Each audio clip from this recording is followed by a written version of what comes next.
Terima kasih, Bapak. Assalamualaikum warahmatullahi wabarakatuh. Waalaikumsalam warahmatullahi wabarakatuh. Alhamdulillah, pada sore hari ini kita bisa bertemu walaupun dalam kondisi COVID. Ini, kalau dulu corona itu mobil, sekarang ternyata nggak enak naik mobil corona karena penyakit. Tapi mudah-mudahan dalam kondisi yang demikian kita bisa saling tukar pikiran sehingga bisa memperkaya khasanah kita, dan khususnya buat Basarnas lebih bisa memantapkan lagi, menata kembali organisasi sebagai lembaga penyelesaian kita.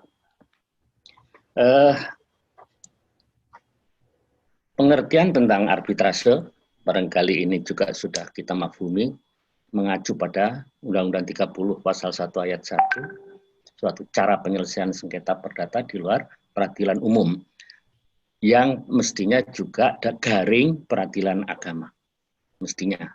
Seperti yang disampaikan oleh Pak Purwo tadi. Jadi, dasarnya apa? Nah, kuncinya pada perjanjian arbitrase yang dibuat oleh para pihak secara tertulis. Nah, jadi itu kunci. Kunci ini jadi sangat menentukan.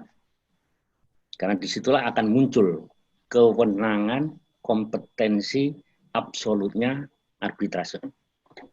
Ini barangkali nggak perlu dibacakan soal istilah-istilah ini, Belanda ataupun Latin dan Inggris.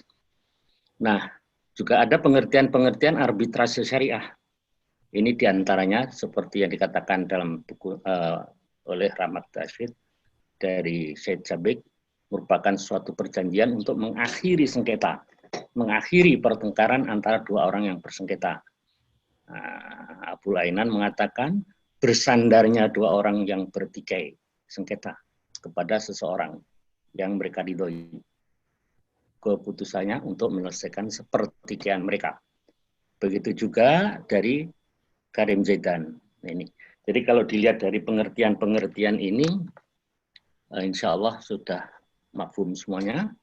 Nah, prinsip dasar dan dasar hukum dari arbitrase, prinsip dasarnya secara filosofisnya adalah menyelesaikan sengketanya melalui arbitrase itu dasarnya karena orang percaya. Jadi dasar pekerjaan arbitrase ini adalah trust. Orang percaya kalau diselesaikan ke lembaga itu. Kalau bentuknya lembaga. Nah, dasar hukumnya jelas, ya tadi Undang-Undang 30. Dan untuk arbitrase syariah, itu juga dalam Undang-Undang 30 Pasal 56 Ayat 2, itu ada pilihan hukum yang dalam pengadilan agama ataupun pengadilan negeri tidak ada pilihan hukum. Inilah satu kelebihan sistem arbitrase.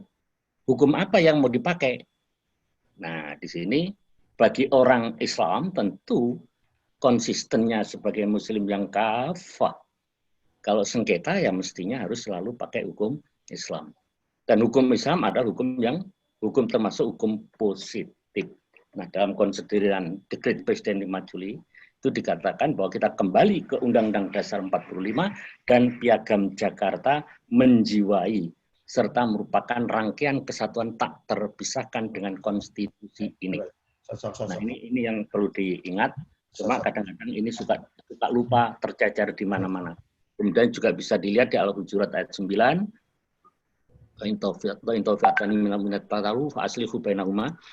Juga An-Nisa 35 juga bisa dipakai. Kisah Abu Sureh yang terkenal sebagai Abul Hakam. Nah, itu dalam penyelesaian sengketa antara Umar dan penjual kuda, itu barangkali semuanya sudah pernah membaca, mudah-mudahan. Nah, tentu arbitrase pada dasarnya ada dua, ada ad hoc, yaitu A dan B sengketa, sepakat menunjuk X untuk menjadi arbiternya menyelesaikan sengketa, begitu selesai, bubar, wassalam. Tapi juga ada yang bentuknya permanen. Permanen ini dalam bentuk badan ataupun lembaga. Ya, seperti misalnya ada Badan Arbitrase Nasional Indonesia. dulu prakarsa dari Kadin tahun 77. Kemudian 21 Oktober 83 ketika awal Bank Muamalah akan beroperasi, muncul dari kalangan pelaku ekonomi syariah waktu itu yang terutama adalah Bank Muamalah dan beberapa sesepuh tokoh-tokoh Islam. Dalam forum pertemuan itu dinyatakan kalau operasionalnya Bank Muamalah ini sudah jalan dan berdasarkan syariat Islam, ini tahun 83. Kalau ada sengketa, pertanyaan muncul, diselesaikan kemana? Ke pengadilan agama. Ketika itu, 83, PA belum punya kompetensi menyelesaikan sengketa ekonomi syariah. Nah, pengadilan negeri apalagi, kan gitu. Maka muncullah pendapat, kenapa enggak kita pakai dengan melalui sistem arbitrase? Karena sistem arbitrase itu ada forum atau ada kebebasan menentukan pilihan hukum. Asalkan hukum tadi hukum yang berlaku dan dikenal secara umum. Maka itulah yang menjadi kesepakatan para pendiri awal dari kalangan MUI, Bank Muamalah, dan tokoh-tokoh Islam tahun itu. Kemudian ada beberapa macam lembaga yang kemudian bermunculan, ada BAPMI, Pasar Modal, ada Badan Arbitrase Perdagangan Berjangka, dan seterusnya. Nah, kompetensi arbitrase pada dasarnya lahir atas dasar perjanjian tertulis. Perjanjian harus tertulis oleh para pihak. Yang populernya disebut sebagai klausula arbitrase. Nah, klausula, jadi kunci pokoknya di sini. Dan arbitrase tidak mengenal istilah kompetensi relatif. Nah, jadi karena lahir atas dasar perjanjian, maka ketentuan-ketentuan dalam hukum perikatan dan hukum perjanjian juga berlaku. Pasal 1320 maupun 1338 KUH Perdata. Nah, prinsip-prinsip pemeriksaan dalam sistem arbitrase pada dasarnya adalah mutatis mutandis dengan pemeriksaan perkara-perkara perdata di lingkungan PN ataupun PA. Pada dasarnya kurang lebihnya mirip-mirip, serupa walaupun kurang sama. Nah, namun pada umumnya badan-badan arbitrase, jadi yang bukan ad hoc, itu punya peraturan prosedur persidangan masing-masingnya. Nah, dalam arbitrase syariah, syarat-syarat arbiter yang harus dipenuhi berlaku di sini kita lihat pasal 12 Undang-Undang 30. Nah, di sana diantaranya ada umur minimal 35 tahun. Ya, kemudian di sini yang membedakan dengan isi pasal 35 itu adalah tambahan bagi arbiter di Basarnas adalah warga negara Indonesia seorang yang muslim yang taat. Nah, jadi muslim yang taat, nah, bukan sekedar taat, taat itulah. Dan punya pengalaman dalam bidangnya selama 15 tahun. Sedangkan hakim, jaksa, dan pejabat-pejabat peradilan lainnya tidak boleh menjadi arbiter. Sebab akan terjadi konflik of interest. Nah, prinsip persidangan dalam arbitrase, proses persidangan tertutup untuk umum. Sehingga aib-aib para pihaknya itu cukup sampai di forum, di ruangan itu saja. Orang lain nggak boleh ngintip nggak boleh. Ya. Ini harus dinyatakan tegas oleh ketua majelis, kalau itu sistemnya majelis atau arbiter tunggal, ketika membuka sidang harus dinyatakan sidang tertutup untuk umum. Berbeda dengan di PN atau PA yang harus dinyatakan sidang terbuka untuk umum. Nah, arbiter ataupun majelisnya harus berupaya maksimal untuk mendamaikan. Selama proses persidangan masih bisa diupayakan damai, akan diupayakan perdamaian dulu. Karena damai itu indah. Persidangan bersifat fleksibel sesuai dengan kesepakatan para pihak.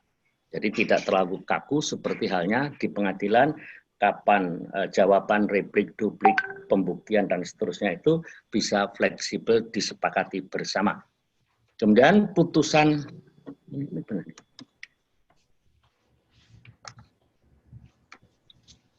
arbitrase bersifat final and binding, final dan mengikat. Putusan arbitrase bersifat final dan mengikat, serta punya kekuatan eksekutorial.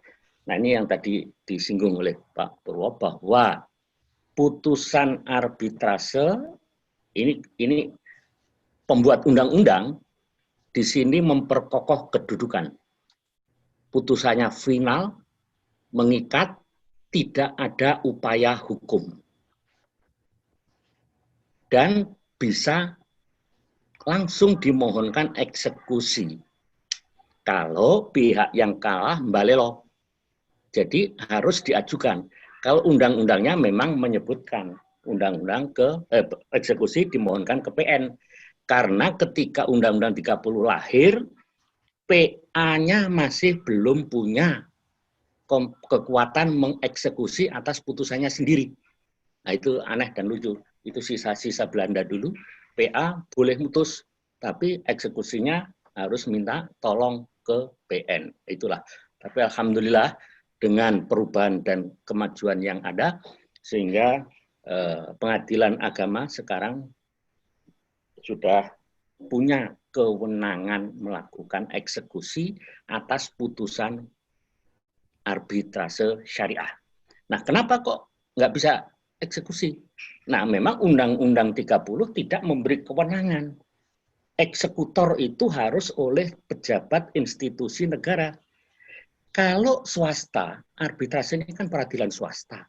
Kalau swasta juga boleh jadi eksekutor, waduh, kayak apa? Bisa dibayangkan. Banyak pelamar-pelamar, preman-preman yang ingin jadi pegawai eksekutor putusan arbitrase. Bisa kacau oleh negara kalau itu yang terjadi. Nah, itulah logikanya kenapa putusan arbitrase yang tidak dilaksanakan dengan sukarela oleh para pihak, khususnya oleh yang kalah tentunya, maka harus dieksekusinya tetap oleh institusi pemerintah atau negara yang resmi. Jadi demi tertibnya hukum. Namun demikian, ada beberapa kelemahan sistem arbitrase kita. Jadi pertama, kalau salah satu pihak ada yang nakal, yang balelo, nggak mau melaksanakan isi putusan, nah terpaksa kan harus eksekusinya melalui penetapan pengadilan agama untuk arbitrase syariah. Kalau arbitrase umum ke PN. Jadi kita hanya boleh sampai ketok palu putusan. Oleh karena itu, sistem arbitrase ini memang sangat bermanfaat bagi pelaku-pelaku usaha yang masih punya hati bersih dan etikat baik. Nah, kemudian bisa juga dicari-cari kelemahannya untuk bisa diajukan pembatalan putusan. Seperti tadi yang disinggung oleh Pak Purwo. Jadi itu kelemahannya. Oleh karena itu, penyelesaian sengketa melalui sistem arbitrase syariah ini sebenarnya adalah konsekuensi logis bagi orang yang beriman yang harus menjadi muslim secara kafah. Ya ayyuhalladzina amanu dkhulu fi silmi kafah. Jadi bagi pebisnis muslim, pilihan objek bisnisnya sudah sesuai dengan syariah, tidak ada unsur haram-haramnya, syar'i, akadnya sesuai dengan akad syariah. Jika terjadi sengketa, penyelesaiannya juga secara syariah dengan menggunakan sistem arbitrase yang berdasarkan pada syariat Islam demi terwujudnya martabat manusia. Karena tertutup tadi sehingga aib para pihak tidak bisa didengar, tidak apalagi ditulis oleh wartawan. Ini barangkali yang syar'inya sangat menonjol di sini. Inilah barangkali pokok-pokok pikiran yang bisa saya kemukakan. Mudah-mudahan bisa kita kembangkan dalam diskusi selanjutnya. Sementara begitu, Bapak, terima kasih. Assalamualaikum warahmatullahi wabarakatuh.